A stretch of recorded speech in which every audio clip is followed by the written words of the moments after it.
Thank you for the introduction, Amy. I felt like we're getting ready to take flight. It felt like the instructions that are given before the plane takes off.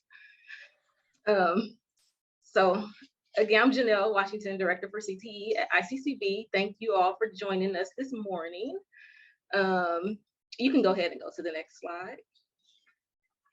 Here is a brief agenda. Again, happy to be joined by my colleague, Angela, just to talk through some of the braided funding overview, overview of Perkins and uses of funds, and then what's allowable activity to give you all an opportunity to engage with us.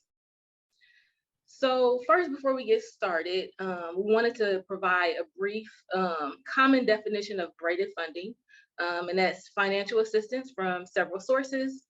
Is coordinated by those receiving the funds to support a single initiative or strategy, while each individual award maintains its award-specific identity. So in a time where we're often taxed with doing more with less, braided funding is especially critical because it allows us to work across systems to align funding streams and resources to support our learners. And so our ICAPS programs are a great example of this type of work. And so we just want to highlight and focus on braided funding using adult ed funds and CTE funds or our Perkins funds. So specifically focusing on Perkins funding here because that's my wheelhouse, working in CTE. So you can go ahead and go to the next slide. Because each entity maintains its own award-specific identity under the braided funding model, that comes with different accountability for each of those entities. And so we thought it was important just to give a very brief overview of Perkins V, as well as some of the allowable uses of funding. So what is Perkins?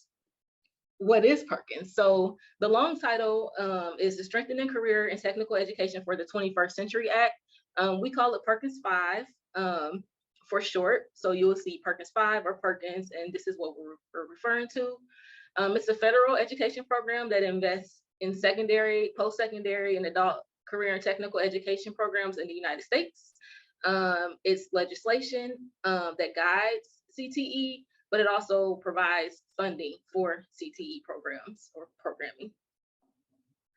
So Perkins funds support a variety of activities such as programs of study, professional development, technical assistance, career exploration and guidance, and advising, data collection and analysis, including program and planning and evaluation and monitoring.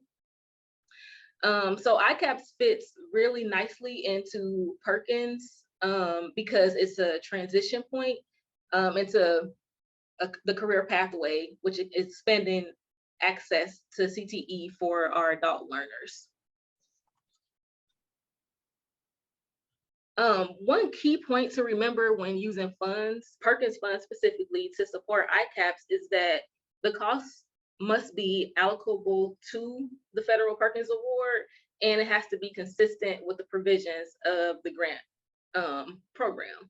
So again, this is because we're in the braided funding model, and each entity is maintaining their own award-specific regulations. So I'm going to highlight some of the common allowable ways that Perkins funds can be used to support ICAPS programs. So first, are CTE instructional supplies, materials, and equipment. So if you're needing you're in the welding ICAPS program and you need welding equipment, you can purchase that. Professional development for CTE staff and instructors. So the CTE instructor needs to go to a conference that can be funded with Perkins funding. Industry recognized certification examinations or assessments. So these could be also funded through Perkins funds. Excursions or extended learning opportunities tied to CTE coursework. So this things like industry site visits can be funded, including providing the transportation to take the learners on the site visits. And then finally, another common way to support ICAPS is by providing support to reduce or eliminate out-of-pocket expenses for special populations students. And we can pause here on this slide because I just wanted to note that in general, Perkins allocations can only be used to fund career technical programs, not individual student activities, efforts and outcomes. So we're looking at providing support to the entire program. So we're limited in the direct student support that we can provide through Perkins. So it's generally not allowable to use Perkins funds to fund like student incentives or awards, membership fees, tuition, stipends, things like that.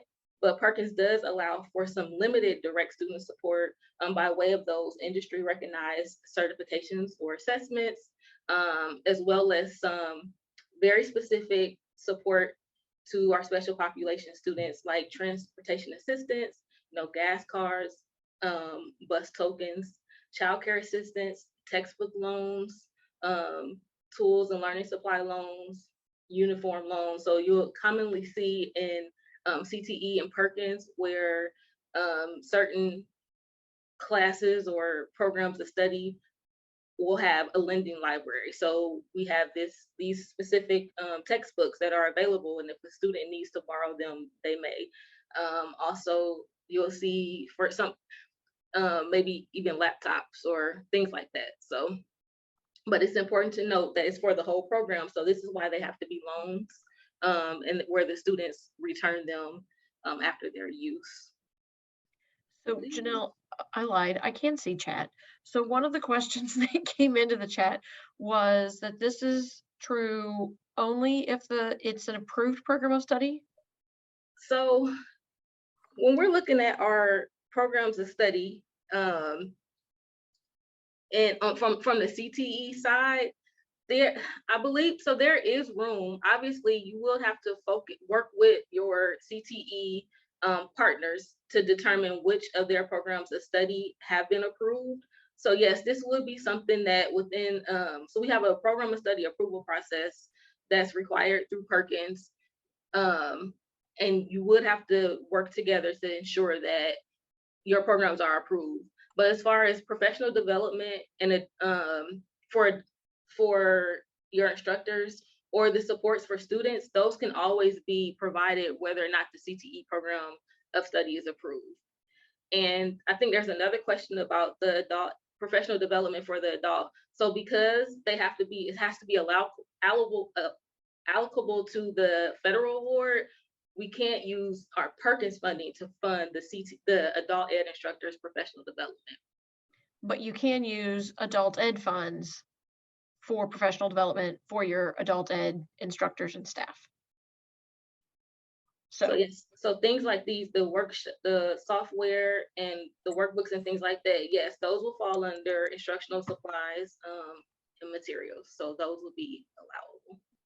And again, always work with your CTE partner, and if they have any questions, we do have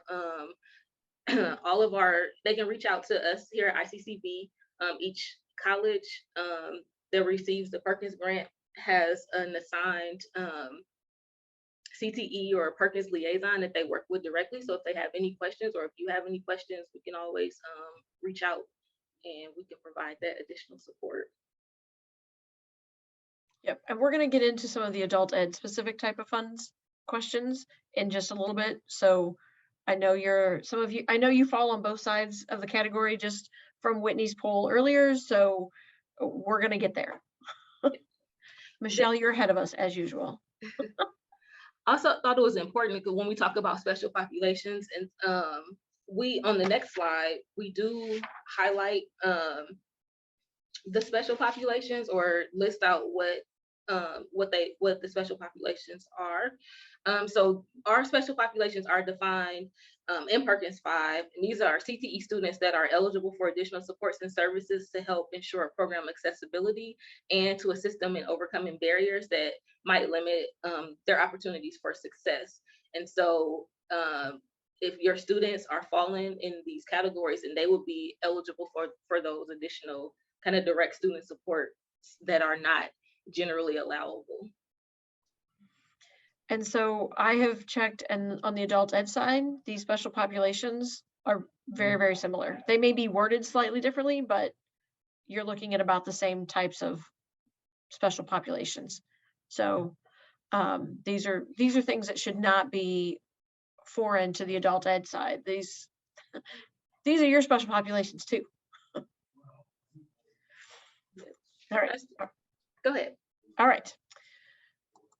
So I said we would talk about some of the adult ed funding. We don't have a slide laid out for a lot of that, but in the ICAPS, one of the questions always comes up: how do we pay for this? How do we get all the money that we need? How do we make sure everything is covered? So on the adult ed side, you would pay for the adult ed instructor. You would provide the professional development for the adult ed staff. Those kinds of things are all paid from the adult ed side. On the CTE side, then possibly Perkins could be used for the professional development for the CTE instructors.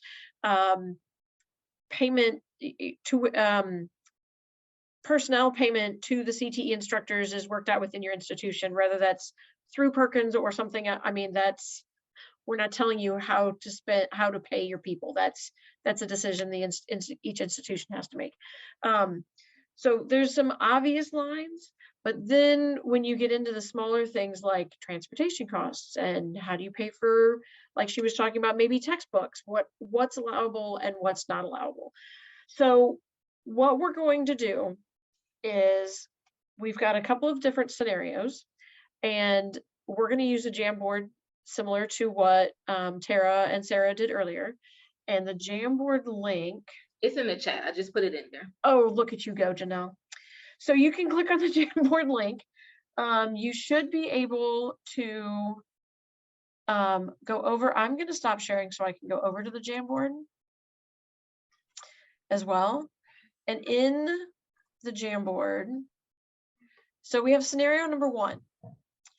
So single father Ted has 2 kids, ages 12 and 9, and he's enrolled in the welding program at Gerberding Academy. The school receives both Perkins V money and adult ed money. Ted has worked as a mechanic in his father's repair shop since high school. Ted dropped out of high school when his girlfriend at the time turned up pregnant with their first child. Ted is now 29 and pretty much runs the shop side of the business. He wants to get his welding certification so he can better understand and possibly help grow that side of the shop. He and his girlfriend from high school, they did get married. They had their second child, and then she developed cancer and passed away 2 years ago. Ted has some family in the area that can help from time to time. So here's our question for you guys. How can adult ed funds or Perkins V funds be utilized to help Ted get his welding certificate and possibly an associate's degree in industrial maintenance? So if you come down to the 4th tab, just like before, there's a sticky note. If you click on that, you can pick whatever color you want. Type in, so here's what we're looking to you all to help determine. What do you think adult ed funds can be used for? What do you think Perkins funds could be used for? And then we'll talk about, are they in the right place? Should they be moved to a different column? Maybe they're in both columns. So what are some ways that you can use some of these? Where could you plug some funds in? And Janelle can help on the Perkins side, and I talked to Kathy yesterday. So I was giving accurate adult ed funding information, not willy-nilly guesses from my side. And so I can help on some of those things as well. So are you all able to see I'm sharing my screen so you can see the? Yes, thank you, Amy. I was like, it popped back up. How did it do that? I was like, it's either Amy or Janelle magically covering for me.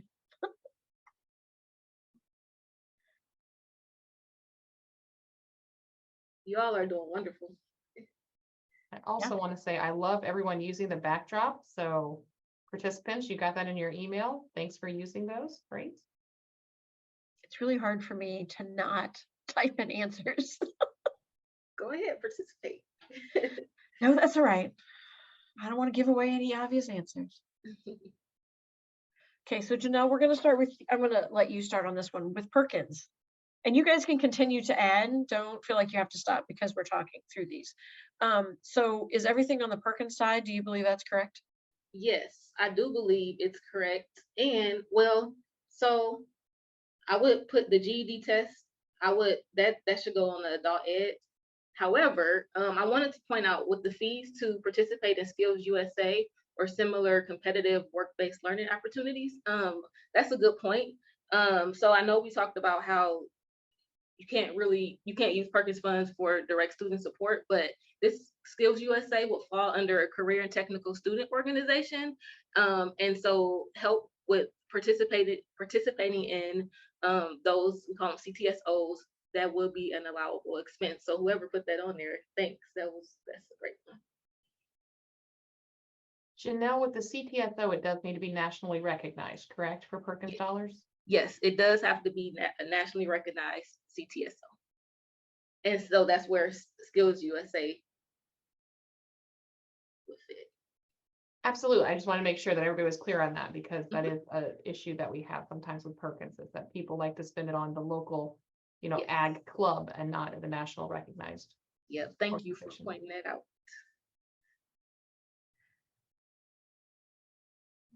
Okay, That, so this, I was gonna say too, the career awareness, that could be either.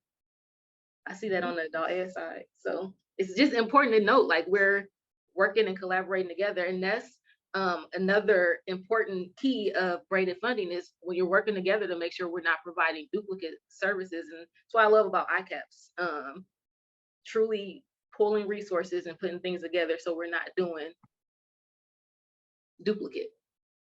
So we're not both paying for things when it could just be coming. If someone's already doing it, we're working together and we're planning and determining what funds we're going to be using towards which of the activities. So right. awesome.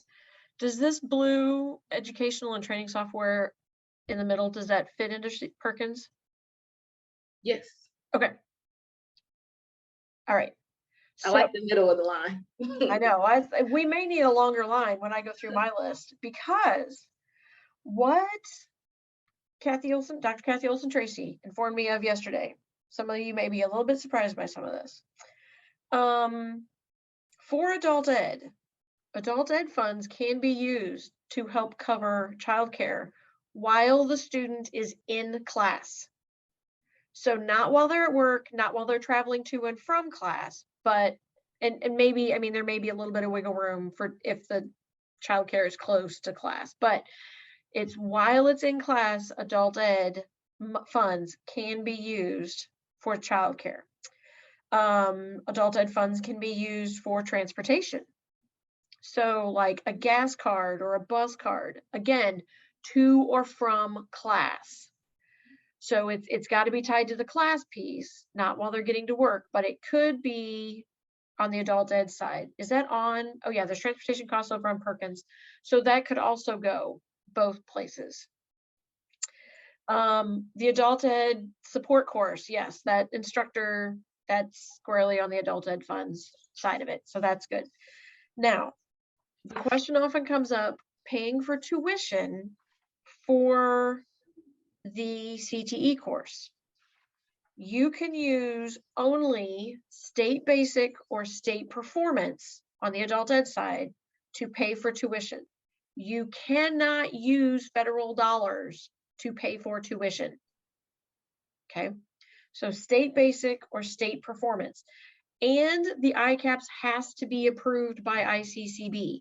So if you're starting a brand new one, I can see Jamil's face on here. So Jamil decides they're going to build a phlebotomy ICAPS, and he wants to run a semester of like a pilot. If it's not approved yet, he cannot use adult ed money to pay for that tuition. Now, he runs his pilot, figures out how to pay for it with whatever he uses. The next semester, he gets it approved. Once it's approved, then he could use state basic or state performance to pay for tuition. But it has to be approved first. Make sense? Jamil's nodding, so I'm going with, I'm gonna use that as in everybody else understood that as well. What else? Loaner equipment and supplies. Just like Janelle said, loaner equipment. So if you have a closet, if you're running a CNA program and they have to have scrubs, and you buy a closet of 25 scrubs, various sizes, you can lend them out as long as you get them back. You cannot just pay it directly for the student to keep and have and use. You're doing something in IT and you need some loaner laptops, you need some loaner hotspots. Again, adult ed funds could be used for those things. So I think there's a lot of that middle line more than maybe everybody realized. The other thing that Kathy reminded me to bring into play with this, which we're not going to get into this a lot because you can hear about this later, is remember you can also use ability to benefit. Somebody on here had financial aid assistance over scholarship and financial aid assistance. Ability to benefit is a possible way to use, is a third part of this braided funding. So you could use some Perkins money for some things, you could use adult ed money for some things, and you could also possibly use ability to benefit for some things. Just putting that out there. So see the session at 3:15 that Whitney and I are going to do to talk about ability to benefit, but she wanted me to include those as well. So do we feel like classes to prepare for GED? Yep, that's adult ed. Angela, you do have a question in the chat. How are colleges using Perkins dollars for childcare? So that's more to Janelle. Do they have on-site childcare, or are they able to reimburse other providers? You could either way. I don't have specific examples, but either would be allowable. If there is available on-site childcare and the students are enrolled, the students' children are enrolled, or if there's no on-site available, you certainly can reimburse providers. And Dr. Kathy Olson-Tracy, or I believe it's Kathy Olson-Tracy, raised her hand there. Yes, I just wanted to. You're missing a name, Kathy. I don't know what happened to my full name. It just kind of vanished on this webinar. I just wanted to support what Angela and Janelle are sharing, but to also clarify, when we're talking about braiding funding, sometimes we would ask that you reach out to child care reference and resources and referrals to see if some of those supporting funds can help, because they can also cover more broadly than only time in class. But it does not, your access to paying for child care is not restricted to an on-site location, as Janelle said. It can pay for a local community service. It can pay for private daycares. So there's a lot of space in there. But if you're in question, if you have a question about whether it's an allowable expense, I'm going to encourage you to always reach out and just ask, so we can make sure we give you the support and the information that you need to be able to use your funds accordingly. Kathy, don't run away. For a GED test, I don't know if that's allowable or not for adult ed funds. To pay for childcare while the student is testing, yes. No, but what about the GED test fee itself? At this time, that is not an allowable expense. Okay. Okay. ESL instruction obviously is an adult ed fund. Bridge would be, like we talked about earlier, probably early, a pre-ICAPS, a pre-IET would be Bridge, but that would be adult ed funds. Yeah, so there you go. So, and TED is, we were trying to come up with some different kinds of scenarios so you could see some different things. But so what, here's a question, pop quiz. What special population does TED fit into? Anybody got any brilliant ideas you want to throw out there? You can put them in the chat or you can unmute and answer. And then Angela, you do also have a question. How does funding sources, I think, so how does impact the student who use all three of these funding sources, Perkins V, adult ed, and ATB? That's in the chat. Jolene has that in. So I would say, for speaking of and I don't know exactly what the question is directed towards, but I'll answer it in this way. So if a student receives a benefit from Perkins V, it does not impact any other like financial aid. It doesn't count towards financial aid that they receive or anything like that. This is just an additional benefit that they're eligible to receive, and it doesn't impact. I can't say for sure how any of the supports would impact adult ed or ability to benefit, but I will say that coordinating the resources is very important to make sure that they're not receiving duplicate support across, while they're in the ICAPS program. So we don't want adult ed and Perkins to be paying for childcare. Like that wouldn't be allowable, but it wouldn't take away from any other like federal or support or state support that they're able to receive from any other program. So I don't know if that answers the question, but my perspective from. Well, and to Janelle's point, if you're braiding funding, you would use the transportation help from adult ed and the childcare help from Perkins. You wouldn't use transportation from both and childcare from both, because then you're not braiding. Because the point of braiding is bringing the different pieces together to cover different aspects of needs and support for the student. And so the same way with ability to benefit, if you're bringing in the piece for ability to benefit, that you can use some of their financial aid that they're able to obtain, but maybe financial aid cannot be used on childcare. So you tap into the Perkins side for the childcare piece, but they still need, to figure out the textbook. Or maybe the textbook is covered by the financial aid and they need, in welding, they need to borrow one of the welding hoods. But Convening Academy, again, in their lending library has 5 welding hoods. So through the Perkins side, they may be able to lend out that welding hood and get that back at the end of the semester. So again, that's kind of the purpose of this, is to figure out how can you put all of these pieces kind of together. And none of these are just unending pots of money. I mean, adult ed budget, there's a number at the top that you max out at. Perkins, there's a number that you're going to max out at. Ability to benefit, you're going to max out.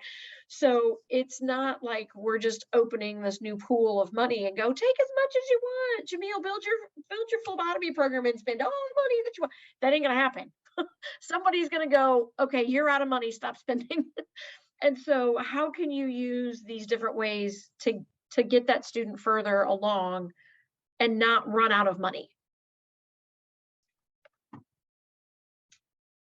All right, so he is a single parent. That's true. He needs his GED because he dropped out of high school,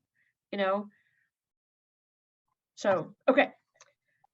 Is this student support funding for ICAPS included in a Perkins grant as a separate item or lumped in with CTE student grant? Oh, Janelle, that's to you. Give me 1 second. Sure. Amy, yes, Ted could possibly be economically disadvantaged. If he's got 1 job and 2 kids. I don't know how much your 12 and 9-year-olds eat, but it's a lot in my house. Okay, so I guess to answer this question, the student support for ICAPS funding will be included as Perkins, because your ICAPS students are also CTE students. So they're no different. As long as they're participating or enrolled in a CTE course, they're considered a CTE student. So it's not separate. It's all coming from your Perkins fund. Excellent point, Janelle. We should have stated that sooner. ICAPS students are CTE students. If they're enrolled in the welding class, they're a welding CTE student. If they're in the CNA class, they're a CNA CTE student. We know they're in an additional category, but many of our students in CTE may fit into an additional category that just is not ICAPS. It may be something else. All right, scenario number 2. So ICAPS 2, Michelle, those are Model 2 students. So those are students that do not they're not working on earning college credit. So those are typically not going to be NCTE credit classes, which means Perkins is not really a funding option for them. Because if you're working with like a CBO to offer, or you've got a training partner like Google IT coming in, Perkins is probably not going to be funding that Google IT certificate. But that could be where some of these items that are in the middle of this line on what does adult ed and Perkins pay for, that may be where you need to lean a little heavier on your adult ed funds for those students. Yeah, thanks for asking that question and pointing that out. I didn't specify that we're talking about the model one. Yep. All right. Scenario 2. Mistral is a 17-year-old African student who moved to the US 1 year ago with her parents when they immigrated legally from Cameroon. Mistral was ready to finish high school in Cameroon when their green cards were approved and they decided to move to the US. Her parents enrolled her in the local high school, but quickly determined she was further ahead than the school suspected she was as an English language learner, which, I mean, a lot of times K-12 schools struggle with where is an ESL student really. I've got years of background. I could talk to you about that forever, but I won't. But they thought she was further ahead than the school thought she was due to her limited English skills. As a result, they pulled Mistral out of the K-12 system and they enrolled her in Convening Academy in the adult education program. While in that program, Mistral shared that she wants to become a nurse and needs a job quickly to help her family while she continues to go to school for her RN degree. Convening Academy has an ICAPS IET in CNA or BNA, depending on where you live in the state. How can Mistral receive help from either Perkins V or adult ed? So you can find your handy dandy little sticky notes. And I said CNA or BNA because what I have seen is that the northern third of Illinois calls it a basic nursing assistant and the southern 2/3 call it a certified nursing assistant. And it's the same thing. So that's why I said it depends on where you live. So she's 17, she doesn't have kids, so there's no childcare issues that come into play with this. So that's good. And I didn't really specify whether she went into ESL classes or into GED classes. Could have been either one, could be both. I mean, she may start in ESL to get her English up to then move into GED. And that's a path that many of them will take. So yes, those all fall into the adult ed IELCE class, a possibility of a way to be part of this.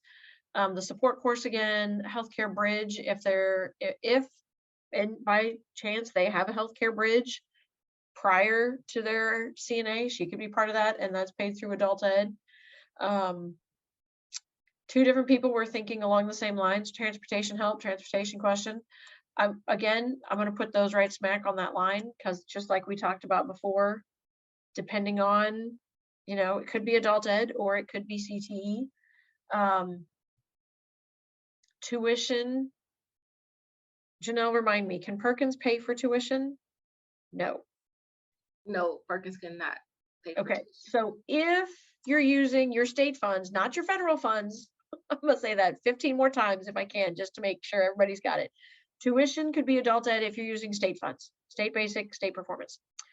Class materials, again, could be both. I'm gonna overlap these a little bit. Loaner uniform could be both, overlap those. Nursing tools, equipment assistant, all of those come over here into this overlap.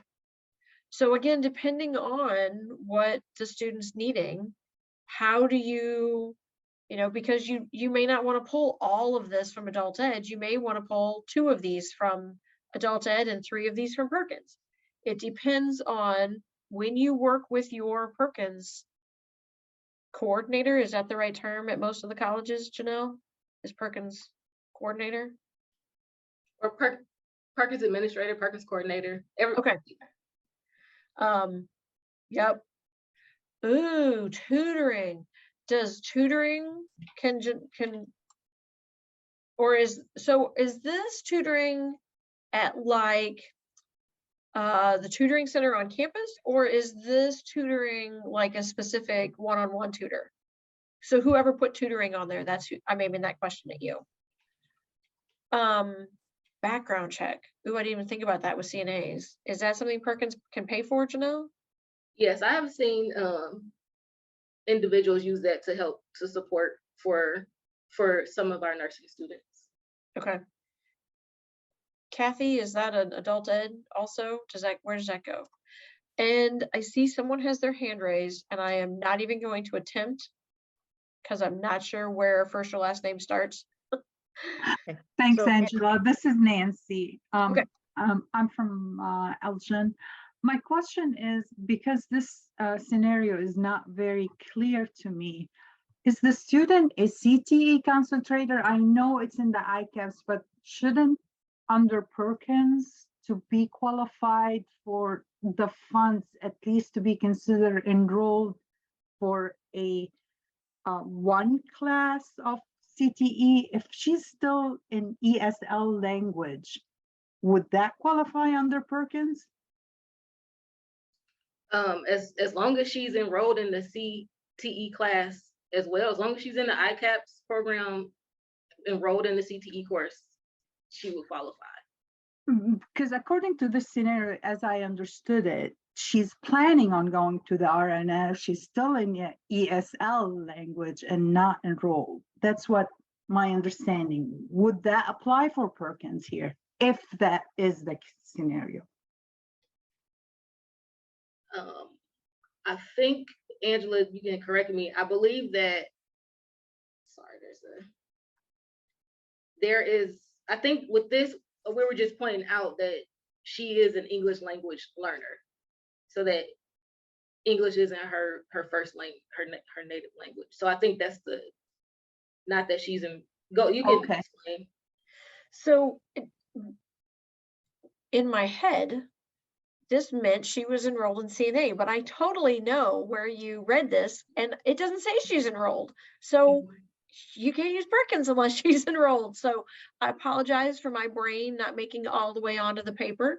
But so if she is actually enrolled in the CNA class, and colleges can do like ESL cohorts in various programs. So they could be in the CNA class, and in the support class, they're still working on either their high school equivalency or also working on improving their English language skills.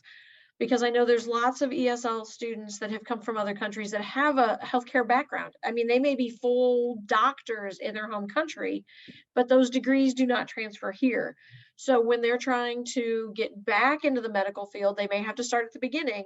So they may go into CNA or phlebotomy or radio technology or pharmacy technician, depending on what they want to do. And so it may be that they don't need a high school diploma because they've already achieved that in their home country, but they do need to work on their English skills. So again, that support course, as Janelle said, if they're enrolled in the CTE course, then they would be able to access some funds from Perkins and then additionally work on their ESL skills as they continue to move forward. But I understand where your question came in of, it doesn't really say she's enrolled. You're right, it doesn't. It says she plans to. So we're thinking ahead of what conversations do we need to start with our Perkins coordinator about Mistral for January, so when she does enroll, then we've got things in place. That would be great. Thanks. Good catch, good call, good job. So tutoring, CTE, nursing, and I don't know enough about that side of the house. Janelle, is that something that Perkins typically pays for, or is that something?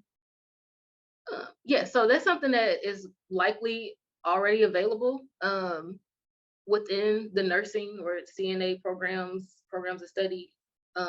So yes, they would definitely be able to access that, or if it's not available, then that's definitely something that, both sides could work together to make sure that they can offer. But it's likely, I mean, if it's already going on in the program of study, that student is more than welcome to participate. And then ESL tutoring obviously would fall back on the adult ed funds. And that could be part of the, you know, sometimes in an ICAPS, there is the CTE course and the support course, and that is enough for those students. Sometimes it's the CTE course, the support course, and additional adult ed coursework, just to get the students more English practice or more HSE practice in a specific skill or something that they need. Those are all allowable things. It is not limited to an ICAPS by itself is only required to have the CTE piece and the support piece. But that doesn't mean they're limited to only those things. So they can attend additional classes in the adult ed side if they need to. And transition services, I mean, a whole lot of this covers transition services. But, you know, transition services could also include using your career services on campus to come in and do resume writing, which may already be part of the CNA class one day, or it's part of the adult ed support course one day that they're already using on campus resources that way. So there may not be a whole lot of dollars changing hand for that particular piece, but other transition services, there may be some needed help for that.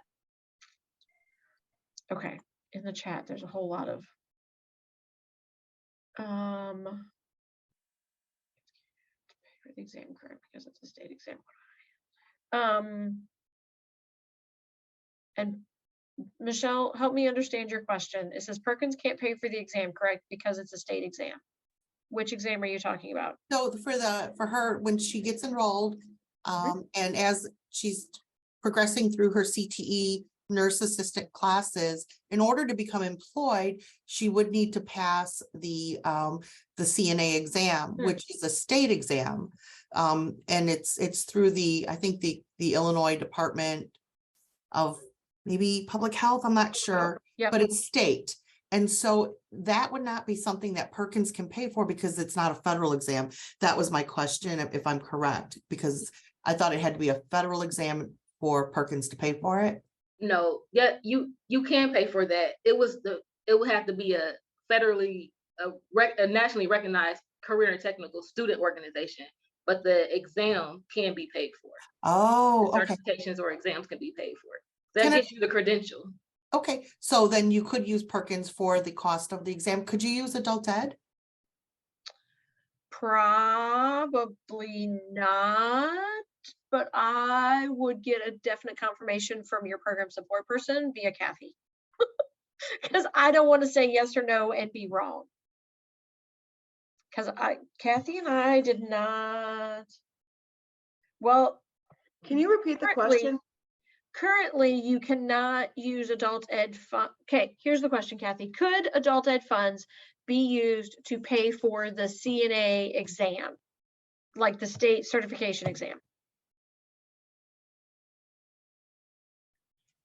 And Kathy, if you're talking to us, you're muted. No, so what I'm hearing is the funding for paying for state certification exams. Correct. Okay. So I would all right, I'm going to say that would fall under the same guidelines as paying for the GED test. So at this time, as of my answer today, that would probably be an unallowable expense. However, I am going to take that question back to our grants management division and get some clarity on that, because I've made a note to seek clarity on why the GED test is unallowable as an expense.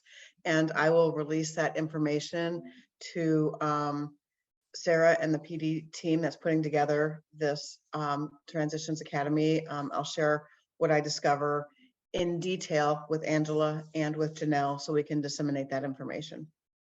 Okay. Thank you. And that's adult ed. So, but under Perkins, it can be covered. Yes. See, and this is why we had this session, because there's even questions that come up to us and we're like, that's an excellent question. Let us find out. All right, I think that covers everything in the chat. And I lost my chat box, but that's okay. Let's move on to scenario 3. These are good. So if we talked about special populations, we'd have an English language learner. These two were both in traditional fields. When I was coming up with this, I was trying to figure out how to make a single mom do welding, but I was like, okay, forget it. I'm just gonna have Ted do it. It's fine. So scenario 3. So scenario 3 is adult ed instructor Mr. Smith and CET instructor Mrs. Tungsten teach together in the welding ICAPS program at Convening Academy. That's good because that's called team teaching. That's a requirement. So recently, Mr. Smith and Mrs. Tungsten met to discuss program needs for the upcoming fiscal year. Priority needs they would like to request funding for include attending a national welding conference for professional development, providing a stipend to Mr. Smith to cover additional work required for the supplemental course, purchasing new textbooks and welding gloves for the lending library to ensure students can access materials for the welding class, providing tuition waivers to students in need, and providing gas cards to the students to help with transportation costs associated with attending Mrs. Tungsten's class.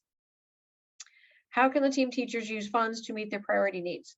What other ways can funds be used to support welding ICAPS? Okay, so we're going to start through this. So they'd like to, I'm just going to go through this list. So a national welding conference for professional development. So we've got professional development for Mr. Smith over here. We got professional development for Mr. Smith over here. Mr. Smith is adult ed. So yes, I know that can come out of adult ed funds. Janelle, can Perkins pay for Mr. Smith to go to the conference? Perkins cannot pay for Mr. Smith because Mr. Smith is the adult ed instructor, but Perkins can pay for Mrs. Tungsten as the CTE instructor. So that one's okay. Now, the other thing that I found out is that it's possible to use adult ed funds to help pay for Mrs. Tungsten's professional development if the ICAPS is approved by ICCB and she has eligible adult ed students in her class.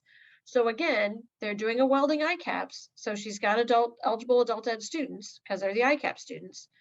As long as this is approved, adult ed funds could be utilized for Mrs. Tungsten.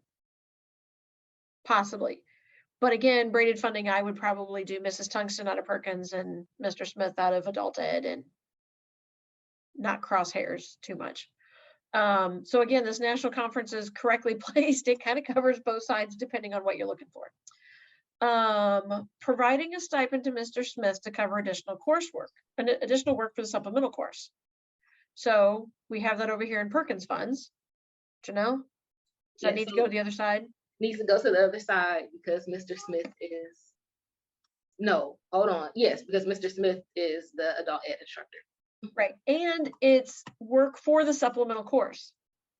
So maybe if Mr., and I'm asking, so this is a question, Janelle, if Mr. Smith was helping Mrs. Tungsten work on the curriculum for the welding class, would Perkins be able to pay him or no? No, because they would have to be, yes. Okay, so because he's adult ed and because it's for the supplemental course, which curriculum development, that's allowable, that's an